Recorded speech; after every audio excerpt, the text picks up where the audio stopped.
What's going on, everybody? Hope everyone had a good Thanksgiving. Wanted to give a little update on this here. I started painting the roll cage. It was kind of getting late and I was getting tired, and you can only do so much until you need to wait for it to dry. So today I'm going to hopefully finish this up. This is, my Harbor Freight deal here that I showed. I made a video about all that before, but I've got, everything's got like one coat on it, but there's some spots that I like missed. You see how that looks there?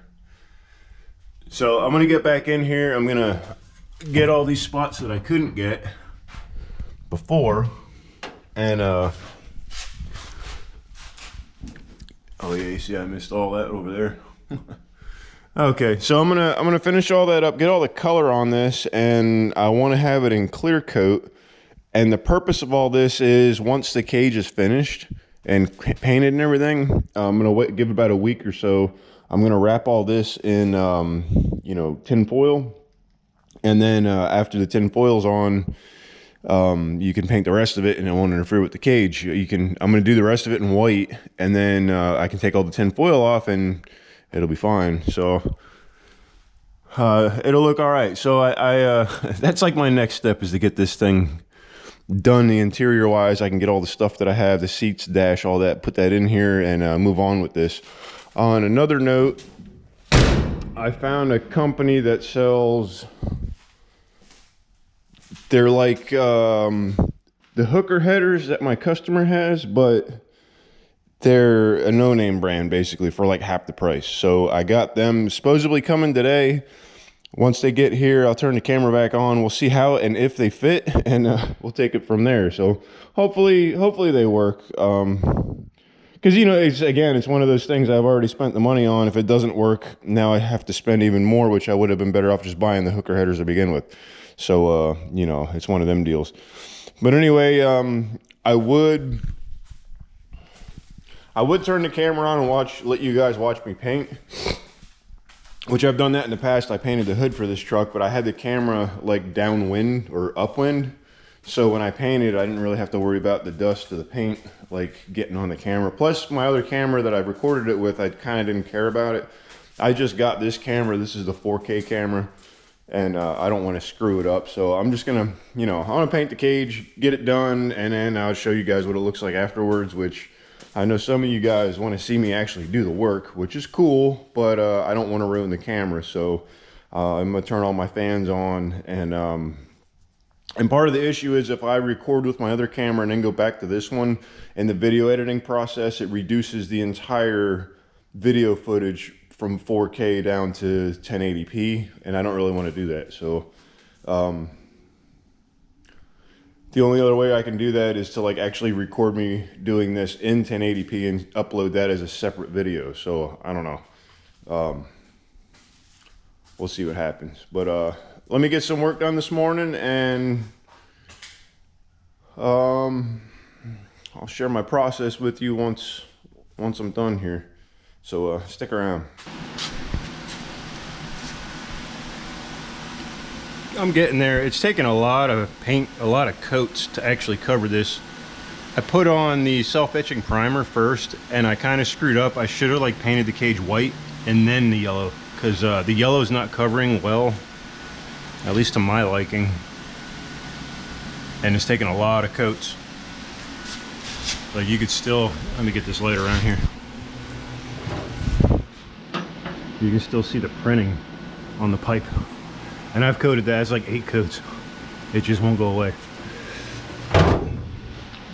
But I'm getting like underneath the bars, anywhere that I've missed, obviously, I don't want it to look like I just didn't care. I know the light's blinding you.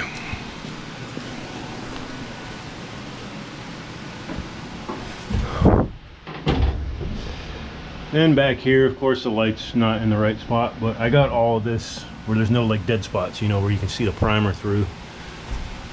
Not that anybody's really gonna see, and this isn't a show truck, but I just wanted to get it even,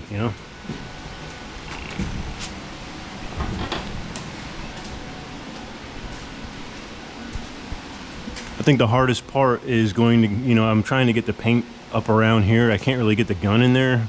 If I had one of the little detailed touch-up guns, it might be a different story. But I don't know.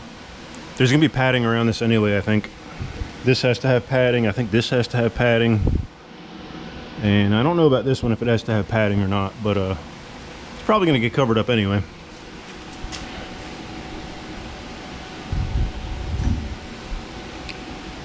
That's it. I think one more coat I'm gonna put on stuff. Yeah, there's like a spot there I didn't even touch. So I'm finding this stuff all over the place. As soon as it dries, it's like I didn't even put a coat on. It's weird. But I'm gonna go around one more coat, I think, and put clear coat on it. I just got done with the clear coat. It's looking pretty good. I'm gonna let this dry for like a week. Then I'm gonna wrap it all with tin foil and then spray the rest of the body white in here. And then that's how we're gonna do this. So, remember I made a video about these hooker headers, cast iron. These are actually meant for an S10 swap. I bought these off of eBay, I think. They're supposed to be like replicas. I'm noticing right off the bat, this is a different angle than this. I don't know if that's gonna matter. What's gonna matter is how far out they are. So I'm gonna bolt this one up quick.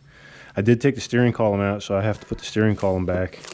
But we're gonna see how far off these are. Now these are 175 versus, cheapest I've seen these are 300, but 300 to 400 is what these are with shipping and everything. These were 175 free shipping. So we'll see. Another detail I noticed with these, see how these are just straight runners, where the hooker headers have these like dimples. And I'm assuming maybe that's for the spark plug or something. I don't really know, but you can feel it inside. So I don't really know what these dimples were for, why they put that in there, but these don't have them, and I guess I'll find out if I have any interference problems. So let me bolt them up, and oh,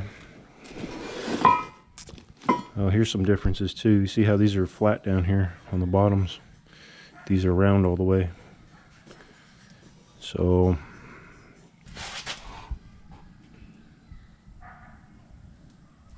all right, I'm gonna bolt this up. I gotta put the steering column in because I took it out.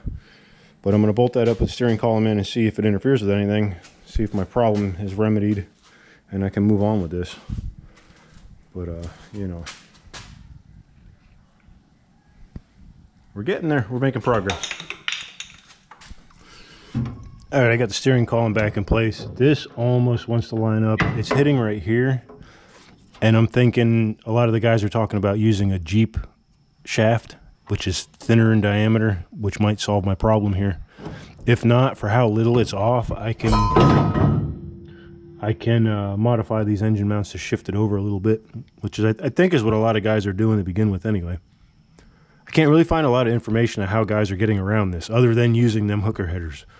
So this is pretty close. The other side's a different story.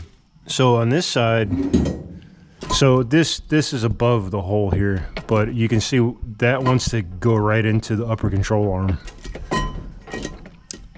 So what the header that I had here to begin with, this one, this cleared it. So I'm either going to use that, or I'm going to try to swap this in to keep cast iron and cast iron. I'm going to see where that winds up. So let me switch these around and see if it even fits. Hopefully it'll come out in a good spot. So there's the factory manifold. That puts me right into the frame rail. So I'm gonna have to use that header. I'm gonna have one header, one cheap Chinese stainless steel header on this side, and then the cast iron one on the other side. That one comes out perfect too. So it is what it is. I don't know if I can weld on these though. It's got this big goofy flange on here. It's kind of weird. What the heck is this? Huh. I don't know. Unless I figure something else out. I just, like I said, other than spending $300-400 on the hooker ones, what are you going to do, you know? I'm looking for a cheap solution here. I don't know what everyone else is doing. Nobody's really showing how they're getting around that.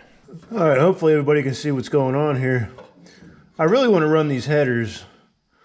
I bought cast iron manifolds, and it will fit, but on this side, but the cast iron manifold won't fit on the other side, which hopefully I recorded a little bit. I wanted to get them to see if they matched up with the hooker cast iron manifolds, and they're not exact matches.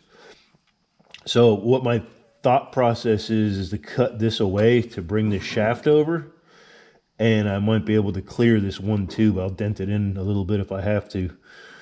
So I've ordered the steering shaft from like the 90s model Jeep that comes with the universal joints, and I'll do away with this rag joint and all this. But what I want to do right now, if I can find it.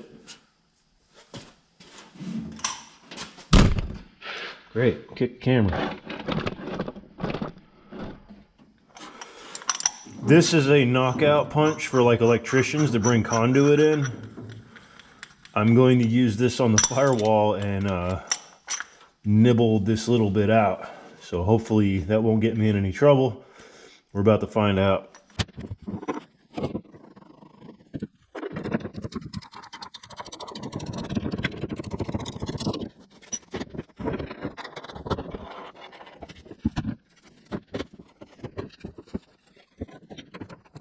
I think that's the ticket.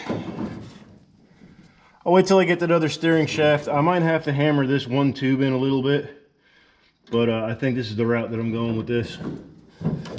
So I'm gonna give up on this for now. I gotta prepare the rest of the interior to get it painted.